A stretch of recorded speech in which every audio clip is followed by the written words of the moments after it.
Lo que vas a escuchar no es una historia, es una advertencia. Y una vez que empiece, no vas a poder dejar de mirar. Verifica si estás suscrito, porque esto apenas comienza. El humo de las fábricas flotaba sobre los tejados de la ciudad como un velo gris. En los callejones de Spaccanapoli, las ancianas colgaban la ropa en balcones de hierro forjado mientras rezaban en voz baja. Las campanas de la iglesia repicaban. A lo lejos, y los vendedores gritaban "Sfogliatella calda" entre los bocinazos de los Fiat 500. El aire olía a café recién molido. Y a algo más denso, metálico. Algo que no se decía, pero que todos conocían. Luciana caminaba por Vía Duomo con una carpeta bajo el brazo. Su paso era firme, pero sus ojos buscaban esquinas, rostros, gestos fuera de lugar. Desde que recibió aquel sobre, dormía poco y fumaba más. El contenido no era simplemente una denuncia, era una puerta abierta al infierno. Y ella ya había cruzado el umbral. Dentro de la carpeta llevaba una copia de la foto del cadáver. La había revelado Giulio en su cuarto oscuro, sin hacer preguntas. No necesitaban hablar para entenderse. Aunque estuvieran divorciados, él seguía siendo su única ancla emocional. La imagen mostraba a un hombre joven, con uniforme de fábrica, desplomado sobre los asientos traseros de una camioneta blanca sin placas. Tenía el cuello torcido y los ojos abiertos. La fotografía estaba movida, tomada a escondidas. Pero lo suficiente nítida como para distinguir un distintivo en su pecho. V. Rinaldi planta B. Luciana había revisado su vieja agenda de fuentes. Un año antes, había cubierto una nota menor sobre una huelga en esa misma planta. Recordaba el nombre. Vittorio Rinaldi. 26 años. Electricista. Era uno de los delegados sindicales más ruidosos del turno nocturno, pero, oficialmente, Vittorio no estaba muerto. No había registro de defunción, ni denuncia de desaparición. Solo silencio, y eso, en Nápoli, era peor que la muerte. Esa noche, Luciana fue al bar de la esquina. El camarero, Nino, le debía un favor. Le sirvió un espresso doble y le pasó un sobredoblado. Dentro, un papel arrugado con solo una frase: busca a Rosa, lavandería de Vía Toledo. Ella lavó el uniforme. Rosa era una mujer delgada, piel de aceituna, mirada nerviosa. Tenía las manos manchadas de lejía y miedo. Cuando Luciana mencionó a Vittorio, la mujer apretó los labios y negó con la cabeza. No sé nada, señora. De verdad, Rosa, lo vi. Vi la foto. Luciana bajó la voz. Alguien te está usando de chivo expiatorio. Tú lavaste ese uniforme, pero no sabías lo que había en él, ¿cierto? Silencio. ¿Encontraste sangre? Un segundo de duda. Apenas un parpadeo. Pero fue suficiente. Solo el cuello estaba. Rosa tragó saliva. Como si le hubieran cortado algo con un alicate. Pero olía a cloro. A ese cloro que usan en los hospitales. Luciana anotó todo en su libreta, con letra apretada. No podía grabar sin levantar sospechas. En la Italia de los 70, una mujer con grabadora en la calle era vista como una provocadora. Y las provocadoras terminaban mal. Esa misma noche, Luciana escribió un borrador para la nota. No mencionaba nombres. Solo hacía preguntas. ¿Por qué un trabajador activo desapareció sin rastro? ¿Por qué nadie en la fábrica hablaba de él?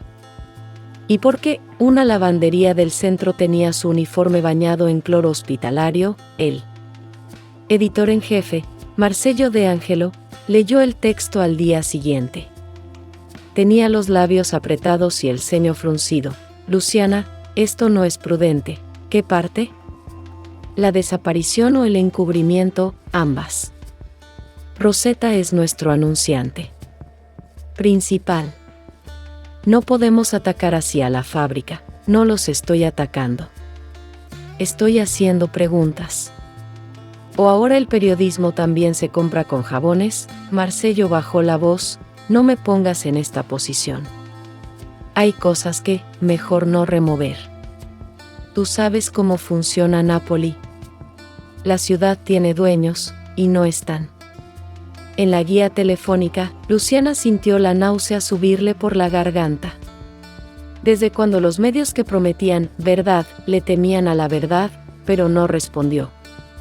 Solo salió de la sala y fue directo al archivo. Buscó todos los registros de accidentes en la fábrica Rosetta de los últimos 5 años. Nada. Ni un solo accidente grave. Ni una denuncia. Ni una demanda, demasiado limpio.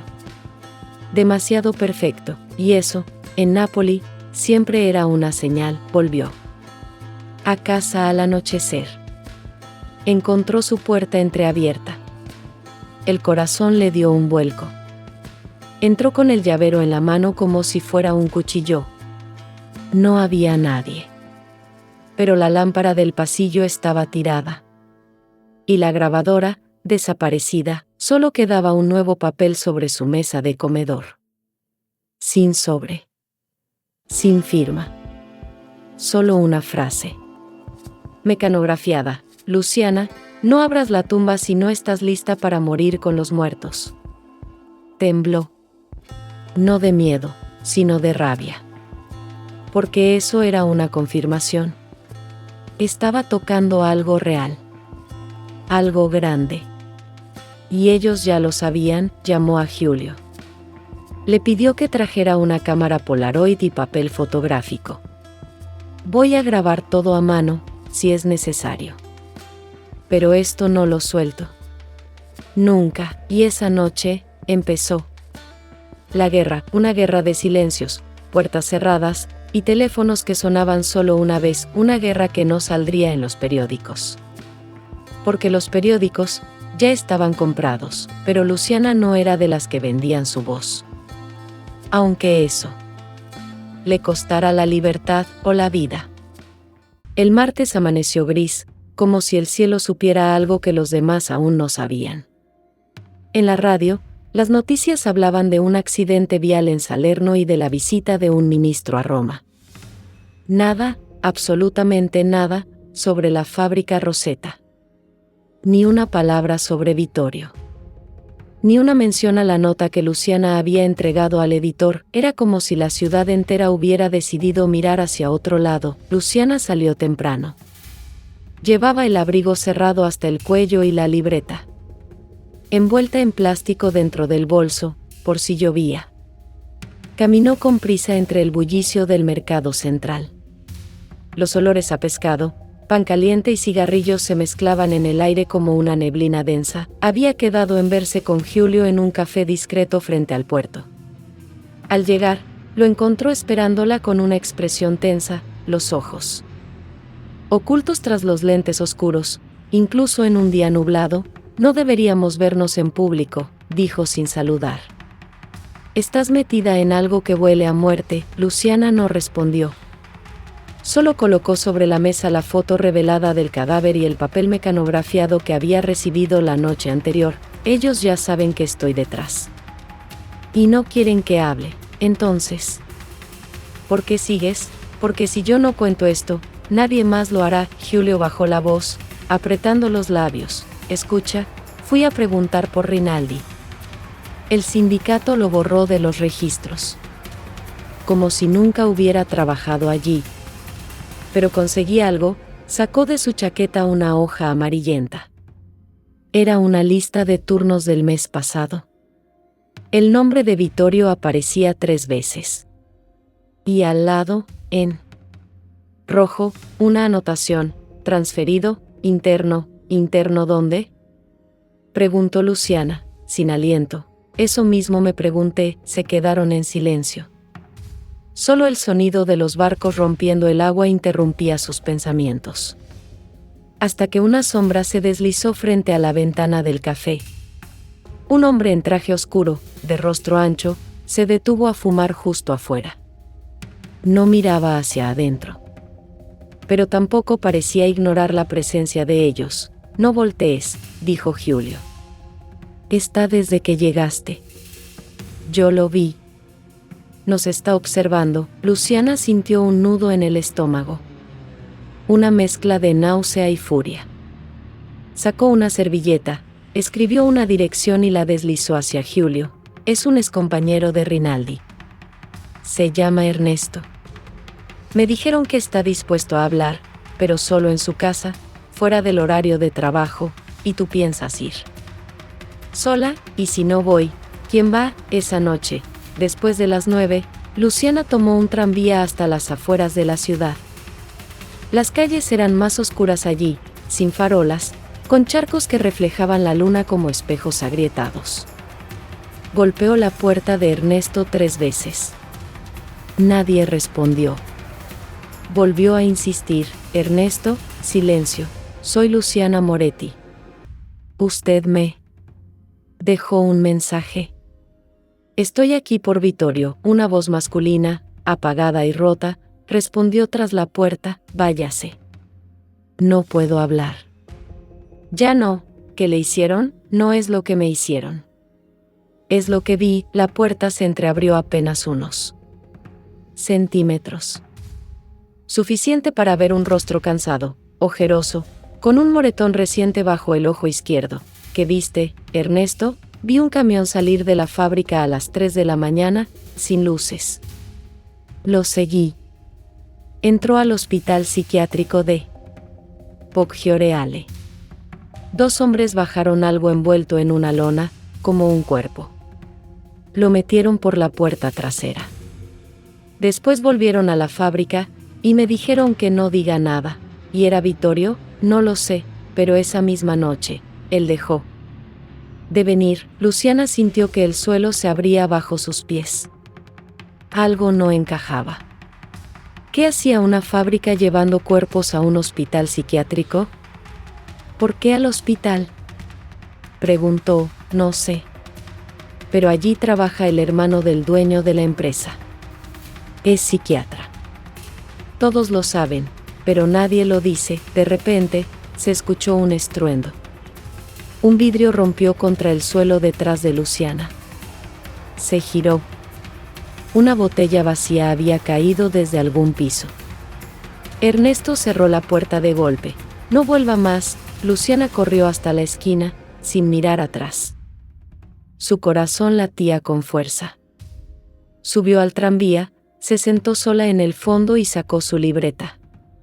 Cada pista llevaba a una nueva capa de podredumbre. Ya no era solo corrupción, era algo mucho más profundo. Más sucio, era poder disfrazado de medicina. Era silencio disfrazado de salud mental. Al llegar a casa, encontró otra coincidencia. El felpudo estaba girado. No lo había dejado así. Dentro, todo parecía en orden. Salvo por un detalle: su gata, que nunca salía, estaba escondida debajo de la cama, temblando, y en la mesa, una hoja arrancada de su libreta. En ella, solo una palabra escrita con su propia pluma. Mental. No había dudas. Sabían lo que estaba haciendo. Sabían que estaba cerca. Y estaban empezando a jugar sucio. Luciana se encerró en el baño. Miró su reflejo en el espejo. «Si quieren que crea que estoy perdiendo la cabeza, van a tener que esforzarse más», pero en su interior, una parte de ella ya empezaba a sentirlo. El mundo alrededor se volvía más borroso. Los amigos, más distantes. Las certezas, más frágiles. El primer golpe había sido dado, y Napoli ya empezaba a cerrar la boca. El mes cambió, pero el olor no. Napoli seguía oliendo a miedo y a fritura de callejón. Los carteles políticos en las paredes empezaban a desteñirse con la lluvia, pero seguían ahí, sonriendo promesas huecas desde rostros que todos sabían. Corruptos. Las mujeres hacían fila para el pan, los hombres leían el periódico fingiendo que nada ocurría, y los niños jugaban cerca de portones que escondían secretos. Luciana ya no dormía. Y cuando lo hacía, soñaba con puertas sin manijas y pasillos que se cerraban solos. Había perdido peso. Su gata seguía asustada. Y, sin embargo, nunca había sentido tanta claridad en su vida. La amenaza de locura que intentaban imponerle no funcionaba. Porque ya conocía ese juego. Lo había visto con su madre, encerrada por histeria femenina, en un hospital durante 6 años. Sabía lo fácil que era convertir una mujer rebelde en una enferma mental. Y también sabía que si dejaba de investigar, se volvería cómplice. Esa mañana, Julio la llamó con urgencia. Tengo algo. Pero no por teléfono. Nos vemos en la imprenta vieja, al sur del puerto. Luciana llegó en bicicleta, con la capucha puesta. El edificio estaba abandonado desde hacía meses. Era perfecto para hablar sin oídos extra. Julio la esperaba con una bolsa de cuero en las manos. No habló de inmediato. La llevó a una sala interior, polvorienta, donde aún colgaba un cartel descolorido, Libertad y estampa o morte. ¿Qué es eso?, preguntó ella. Julio abrió la bolsa. Sacó una cinta de casete.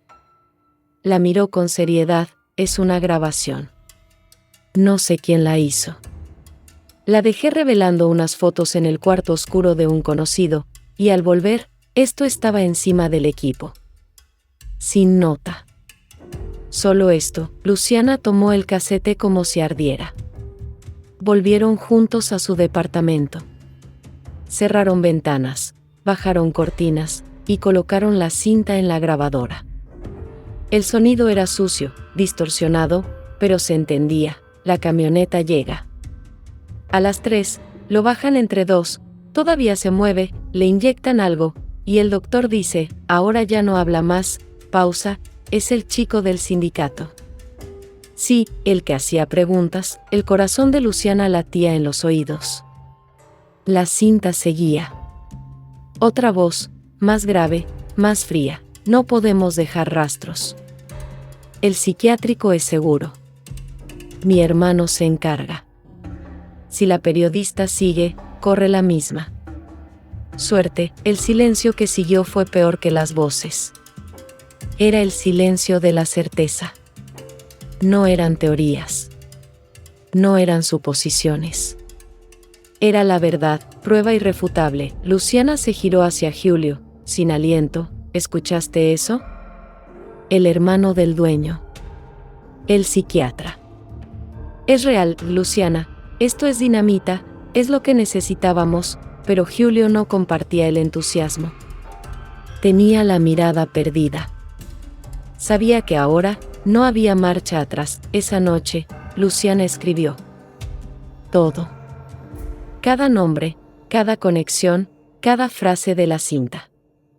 Guardó copias en sobresellados y las dejó en 2 lugares, uno en casa de su tía, el otro dentro de una enciclopedia hueca en la biblioteca del barrio.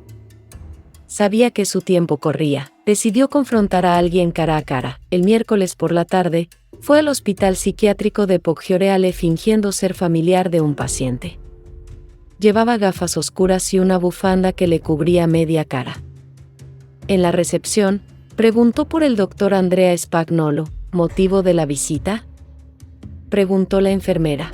Evaluación para ingreso voluntario, respondió con voz apagada. La enfermera apuntó en un papel, llamó por teléfono, y luego la acompañó por un pasillo largo, húmedo, con olor a cloro y miedo.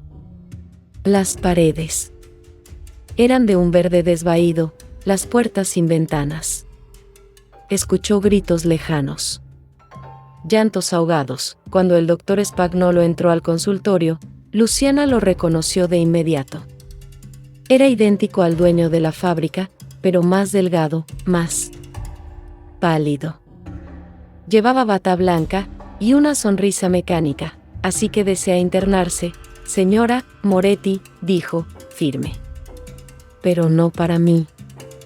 Quiero entender cómo funciona este lugar. El doctor la miró, ladeando la cabeza. ¿Nos conocemos? No. Pero conozco a su hermano. Silencio. Un silencio pesado. ¿A qué viene exactamente? A saber qué pasa con los cuerpos que llegan en camionetas a las 3 de la mañana. El doctor no parpadeó. Solo sonrió. Creo que se equivoca de lugar.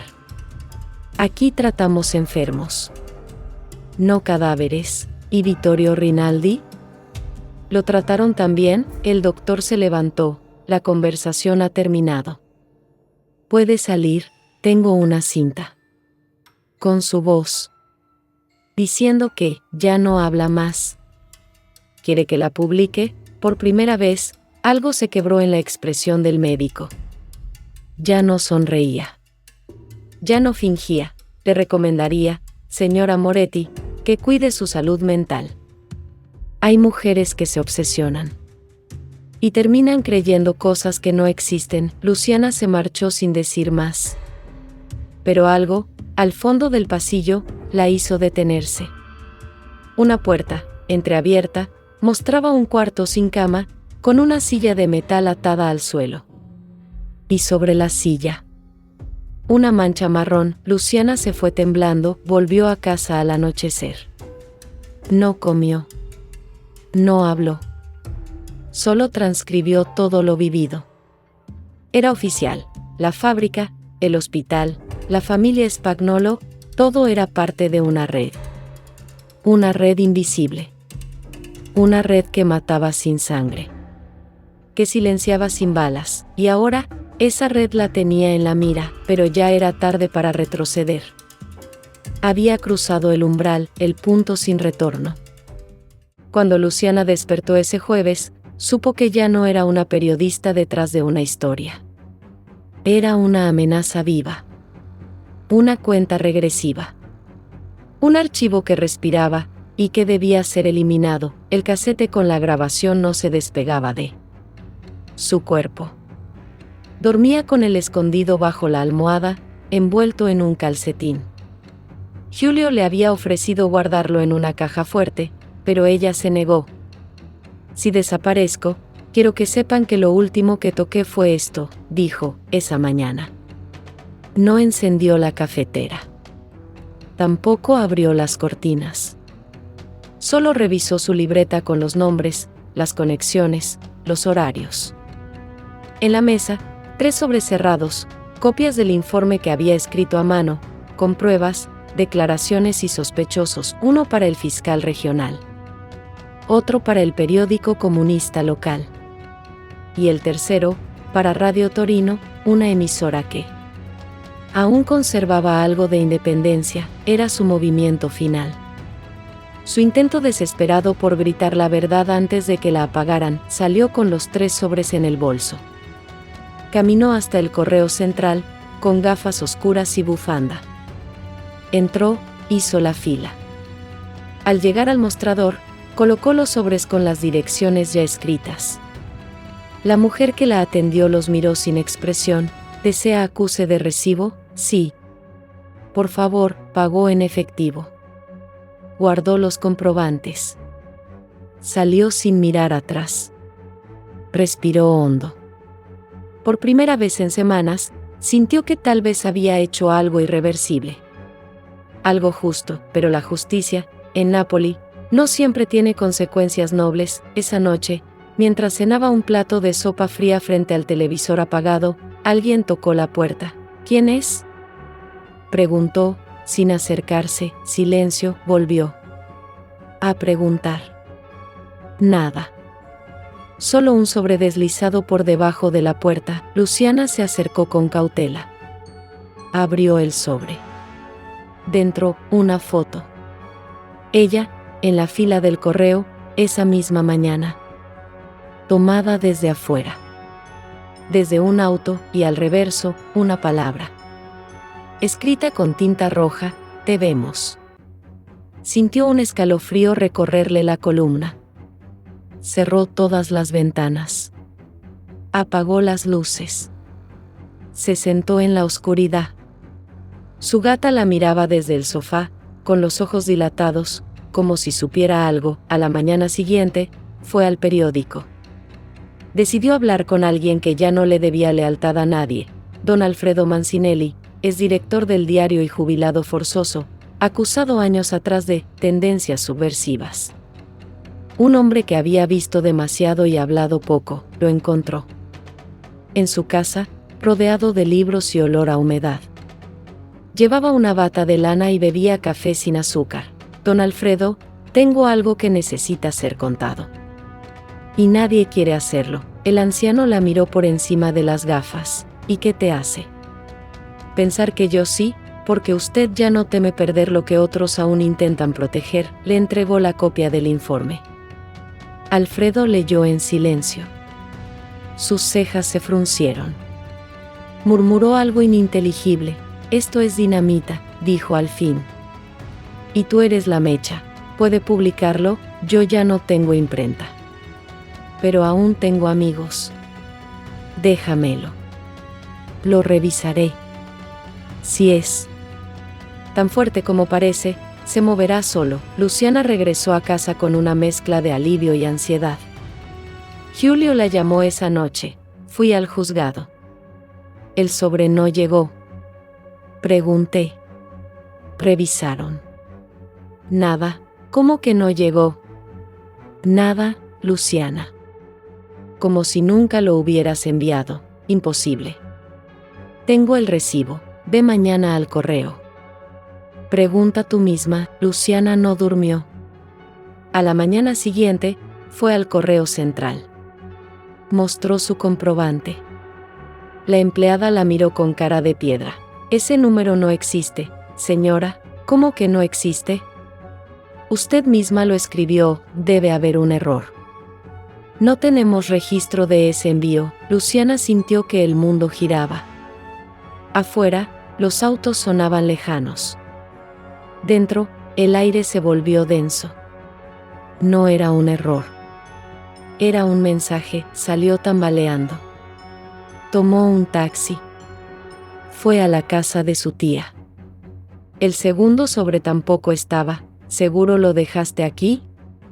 Preguntó la mujer, confundida. Lo escondí en la caja del costurero. ¿Quién más entra? Nadie, solo tu primo, y hace días que no viene. El sobre había desaparecido. La tía negó saber más. Luciana no insistió. Solo apretó los dientes, volvió a casa y revisó su libreta. Cada nombre, cada pista, seguía ahí. Pero las pruebas físicas, los movimientos, estaban siendo borrados uno a uno. Esa tarde, tocó a su puerta un joven mensajero con una caja pequeña. Sin remitente. Luciana no firmó. Solo la tomó, dentro, su grabadora. Rota. Y el casete, quemado hasta la mitad. Junto a eso, una nota. El próximo incendio será contigo adentro. Luciana se derrumbó en el suelo. No lloró. No gritó. Solo apretó los puños. La habían alcanzado. Había intentado gritar, y le habían tapado la boca antes de que el eco saliera. Esa noche, Julio vino a verla. La encontró sentada en el suelo, mirando la pared. Sin voz. Sin esperanza. No has perdido, le dijo él, arrodillándose frente a ella. Sigues viva. Y eso ya es una victoria. No lo sé, susurró ella. Ya no sé qué es real. Están jugando contigo. Pero eso significa que te temen. Asterisco asterisco. Luciana lo miró a los ojos. En ese instante, decidió que no huiría. Ni se callaría. Pero sí, cambiaría de estrategia. La próxima vez, no advertiría. Golpearía primero. En Nápoli, el miedo tiene múltiples formas. A veces huele a gasolina.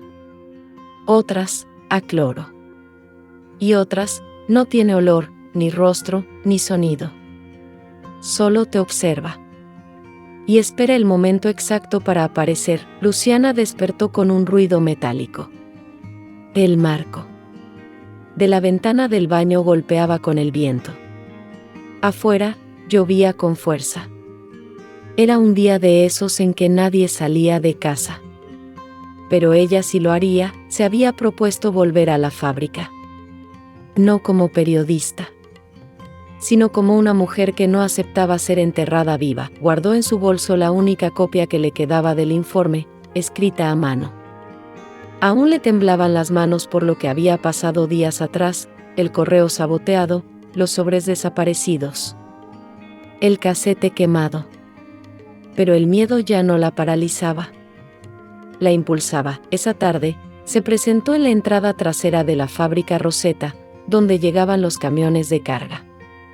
Fingió estar buscando empleo. Llevaba un abrigo largo y el cabello recogido. La reja estaba entreabierta. No había guardias visibles. Solo el zumbido constante de máquinas y el vapor que salía de los conductos industriales como un aliento sucio. Entró, caminó entre contenedores oxidados, esquivando charcos aceitosos. Nadie la detuvo. Nadie la miró. Como si su presencia fuera parte del paisaje, hasta que vio algo, un camión blanco, sin placas, igual al de la foto, estacionado junto a una puerta metálica con una marca roja en forma de triángulo. La puerta se abrió. 2 hombres salieron empujando una camilla cubierta con lona. Luciana se agachó detrás de unas cajas. Contuvo la respiración. Los hombres hablaban en voz baja. Uno de ellos llevaba un brazalete azul, el mismo que había visto en las grabaciones del hospital. ¿Están sedados?, preguntó uno. Sí. Pero este sigue balbuceando cosas raras. No lo entiendes, pero molesta. Mejor que no despierte, rieron. Subieron la camilla al camión y cerraron las puertas. Luciana temblaba. Sabía lo que acababa de presenciar no era parte de un procedimiento médico. Era otra desaparición. Otra víctima. Se levantó. Caminó hacia la puerta que habían dejado abierta por error. Entró, un pasillo sin ventanas. Luz de neón intermitente. Paredes de ladrillo y tuberías viejas. Había cámaras, pero no activas. Al fondo, una oficina con la luz encendida. Y una voz. La reconoció de inmediato, don Cesare Spagnuolo, dueño de la fábrica. Y también, el hombre que firmaba cheques a la mafia y diagnósticos falsos de demencia. Sí, ya te dije. La próxima será la periodista. No quiero más errores. Esta mujer no entiende el lenguaje de las advertencias. Silencio. No, no. Nada de balas. Lo haremos elegante. Médicos, papeles, internación. Como con la otra. Al tercer día ya nadie pregunta. Y el mundo sigue girando. Luciana apretó los dientes. Estaba a metros del monstruo. Y él hablaba como si planear un secuestro fuera parte del almuerzo. Sacó su cuaderno. Empezó a anotar cada palabra. Su corazón latía tan fuerte que apenas oía. Pero entonces, un chasquido. Un estornudo. Sin querer. El miedo traiciona. Y a veces, también hace ruido. La voz de Spagnuolo se detuvo. ¿Quién está ahí? La puerta se abrió con fuerza. Luciana corrió. Corrió por el pasillo. Subió escaleras. Chocó contra una caja. Sangró. Atrás, pasos. Gritos. Deténganla.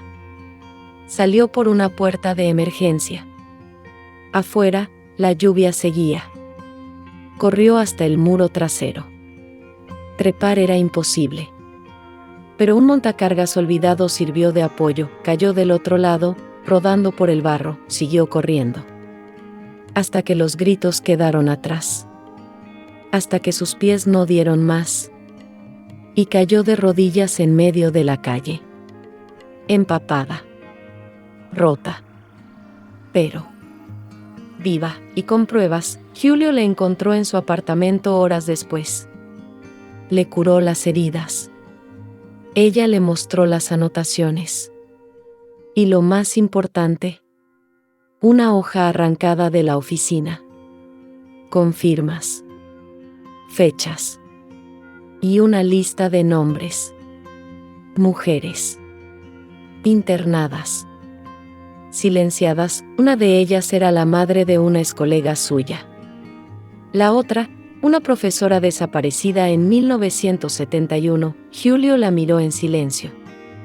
Sabía que habían tocado el núcleo, el centro del monstruo, el corazón de la podredumbre. Esto es suficiente, dijo él. Lo tenemos. Luciana no respondió. Solo repitió en voz baja asterisco asterisco, él me vio. Él me oyó. Él sabe que estoy viva, asterisco asterisco, y eso cambia todo. La ciudad parecía la misma. Pero para Luciana, ya nada lo era. Las calles, las voces, los tranvías. Todo tenía otro peso. Como si las paredes susurraran su nombre. Como si el aire la juzgara. Era la mañana siguiente al intento de fuga.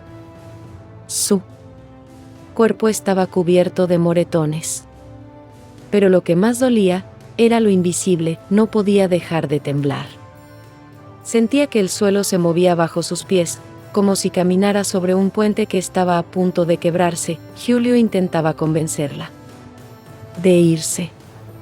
De esconderse. Luciana, ya hiciste suficiente. Esto no va a terminar bien. No me importa cómo termine, dijo ella. Solo me importa que se sepa, pero ya no hablaba con la misma fuerza. Ya no tenía la voz de quien desafiaba al mundo. Hablaba con la voz de quien está perdiendo la guerra. Esa tarde, alguien golpeó la puerta. 2 veces. Luego, una pausa. Y 3 golpes más, el código que usaban en la redacción cuando había un mensaje importante. Luciana abrió. Una joven desconocida. Cabello suelto, labios partidos, mirada fugaz. Luciana Moretti. Sí. ¿Quién eres? Me llamo Clara. Trabajo en la oficina administrativa del hospital de Poggioreale. Encontré esto en un cajón que no debía abrir. No sé qué es, pero creo que es suyo. Le entregó un sobre y se marchó corriendo, sin esperar respuesta. Dentro del sobre, una hoja firmada por el doctor Andrea Spagnolo, informe médico oficial. Paciente, Luciana Moretti. Diagnóstico preliminar, trastorno delirante. Riesgo de autolesión. Recomendación, internación inmediata. Luciana se quedó sin aire. La habían hecho desaparecer, sin necesidad de matarla. Con una hoja. Con una firma, corrió al teléfono. Marcó el número de Julio. Ya lo hicieron. Ya firmaron. ¿Qué dices? El diagnóstico. La orden de internación. Me van a encerrar, voy para allá. No salgas. No abras, pero ya era tarde. Al mirar por la ventana, vio un coche negro estacionado frente al edificio. 2 hombres con chaquetas grises. Uno fumaba. El otro hablaba por un radio. Luciana corrió al baño. Vomitó. El espejo le devolvió un rostro que no reconocía. Palidez. Ojeras. Locura, locura real. O impuesta. ¿Qué importaba? Volvió a la sala. Se sentó en el suelo. Escondió la hoja bajo la alfombra. Y esperó. Alguien tocó. Señora Moretti. Venimos del Ministerio de Salud. Hay una orden de evaluación psiquiátrica. Solo tomará unos minutos. ¿Tienen orden judicial? No hace falta. Es por su propio bienestar. Silencio. Abra, por favor. ¿O entraremos? Luciana miró la puerta. Luego miró el fuego de la cocina. Y entonces, tomó la decisión, corrió. Encendió una hoja. Y quemó todo lo que pudo, las notas, las copias, los nombres, guardó una sola cosa en su abrigo, la hoja original del informe, saltó por la ventana del baño. Cayó sobre bolsas de basura. Corrió por los callejones. Gritaron su nombre. Pero ya no era Luciana, ya era otra cosa, una mujer rota. Una voz clandestina. Un archivo viviente. Esa noche, durmió en una azotea. Envuelta en papel de periódico. Temblando. Riéndose sola. Hablando con su madre muerta, la caída había comenzado. Y no tenía fondo. Al amanecer, fue a casa de Giulio. Él la vio y no la reconoció. ¿Qué te hicieron? Nada que no hubieran hecho antes. Solo lo escribieron, tenemos que salir del país. ¿Y para qué? Afuera, nadie sabrá. Aquí, al menos, me temen. No te temen, Luciana. Te están matando. Poco a poco. Y lo saben hacer. Ella lo abrazó.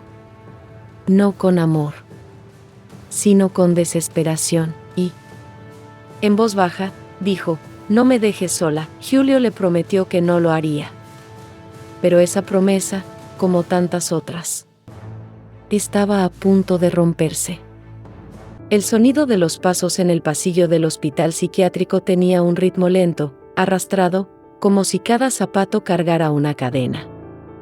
Luciana, de pie frente al ventanal con barrotes, ya no distinguía si era de día o de noche. La luz era siempre la misma, opaca, filtrada, enferma. Habían pasado 3 semanas desde la última vez que vio a Giulio. O tal vez 4. Aquí dentro, el tiempo no se mide por relojes, sino por inyecciones. Cada mañana, las enfermeras entraban sin hablar. La tomaban del brazo. Le decían que esto es para su bien. Y le clavaban el silencio en forma de aguja. Luciana ya no gritaba. No porque no quisiera, sino porque sabía que gritar solo reforzaba su diagnóstico. Se había convertido en el archivo que ellos querían. Uno sellado. Uno que nadie lee, pero su mente, en silencio, seguía trabajando. Recordaba. Repetía nombres, fechas, detalles.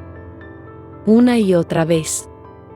Como un mantra, porque lo único que aún le pertenecía era su memoria. Un día, le dieron lápiz y papel. Para canalizar su ansiedad, dijeron, Luciana lo tomó como un regalo.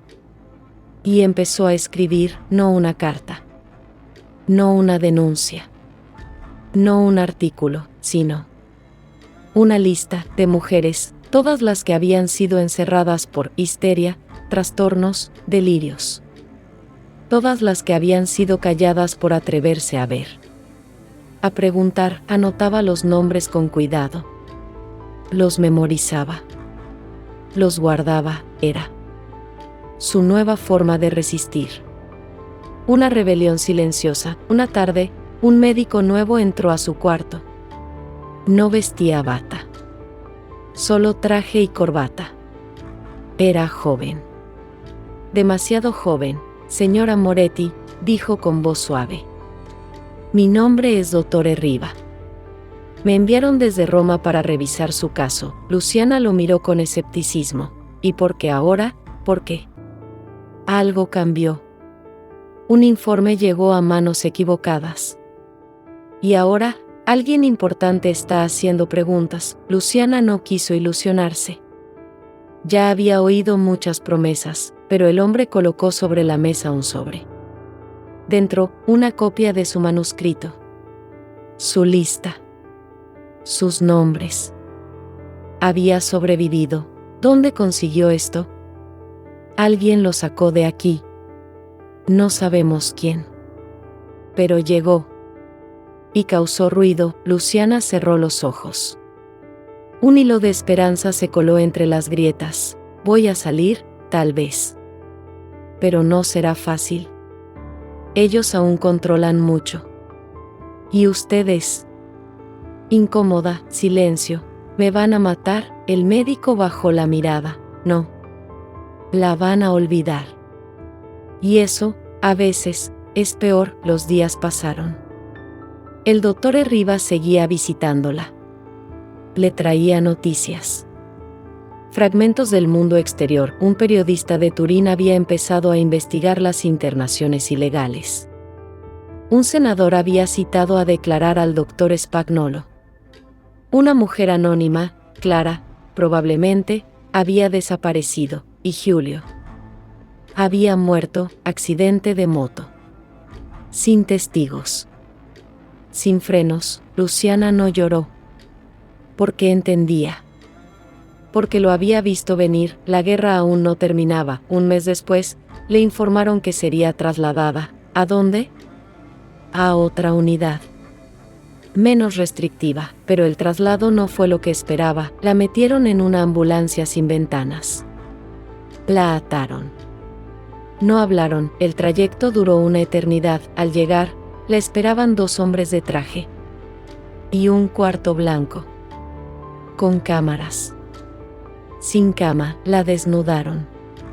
Le afeitaron la cabeza. Le inyectaron algo nuevo.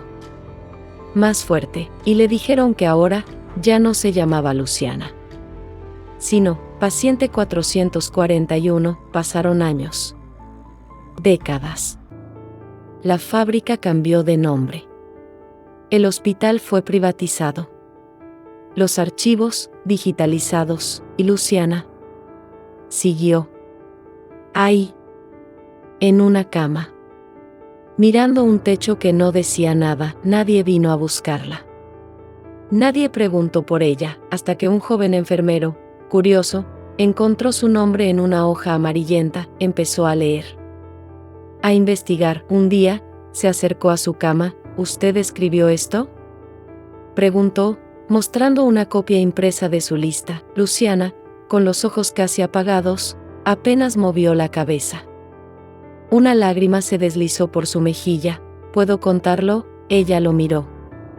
Y por primera vez en años, sonrió. Hoy, esa lista circula en foros secretos, en archivos ocultos, en murales anónimos. Luciana Moretti se convirtió en leyenda.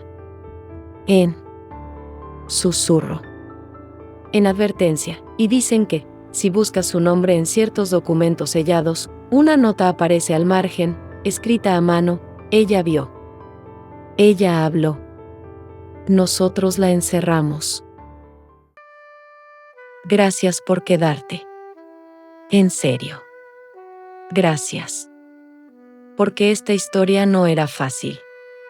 Era dura, incómoda, real. Y tú la escuchaste completa. Eso significa algo. Significa que no solo oíste una voz. La cargaste contigo. Y eso no es poco. Hay muchas Lucianas allá afuera. Pero casi nadie las ve.